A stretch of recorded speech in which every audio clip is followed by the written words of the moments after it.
কোথায় এলাম আজ, আর কারই বা জন্মদিন ছিল। হাই বন্ধুরা, কেমন আছো সবাই? এই যে পুচকেটাকে দেখছো, এরই বার্থডে আজ। আর এত বিচ্ছু, মানে এত এনার্জি কোথা থেকে পায় জানি না। এর পেছনে আমি ছুটেই চলেছি, কিন্তু একটা সেকেন্ডের জন্য দাঁড়াচ্ছে না। যাই হোক, এদিকে চলে এসেছে ডেকোরেশনের লোক, আর উনি বেলুনগুলো ফোলাচ্ছিল, কি সুন্দর লাগছিল। আর এদিকে দেখো কত সুন্দর সাজিয়েছে এই জায়গাটা। আর ওদিকে চলছে রান্নার কাজ। এদিকে আমাদের আয়ুষ জামা পরছে, আর কি সুন্দর লাগছে দেখো। ওকে বলছিলাম একটু হাই করে দিতে, এরকম হাই বলতে হয়। যাই হোক, আমাদের আয়ুষ বাবু রেডি হয়ে গেছে, আর ওর মা একটু ফটো তুলবে। তো দেখো ও এমন ভাবে বসে আছে যেন বিশাল বড় কোনো একজন ব্যক্তি। আমি আয়ুষের মামি, আর যাই হোক ওর আজকে বার্থডে।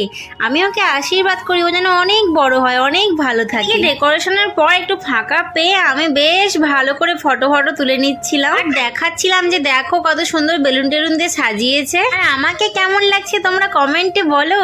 আর ঘরের ভেতর এসে দেখি আমার বর আর শাশুড়ি দুজন মিলে বল খেলা করছে। নামেই শুধু এরা বড় হয়ে গেছে, কিন্তু ভেতর থেকে অনেকটাই বাচ্চা আছে। যাই হোক, আমাদের বাড়িতে তো এরকম চলতেই থাকে। ওদের বল খেলা দেখে এখানে আমরা হেসে হেসে গড়ালুট খাচ্ছি। ওদিকে সময় হয়ে গেছে কেক কাটার, আমরা বেরিয়ে গিয়ে দেখি কেক কাটা শুরু হয়ে গেছে। আর এখানে আমি স্নো স্প্রে দিয়ে তো পুরো ভর্তি করে দিয়েছিলাম, মানে বুড়ো দাদু সাজিয়ে দিয়েছিলাম আয়ুষকে। আয়ুষের মামা ফাটাবে বাজি, আয়ুষের মামা বাজি বের করেছে। তো আমি ছাদে তাড়াতাড়ি করে উঠে চলে যাচ্ছি, আর নিচে থেকে অত ভালো করে দেখা যেত না, তাই ছাদে চলে এসেছি। নিচে থেকে ও বাজিতে আগুন ধরিয়েছে দেখো।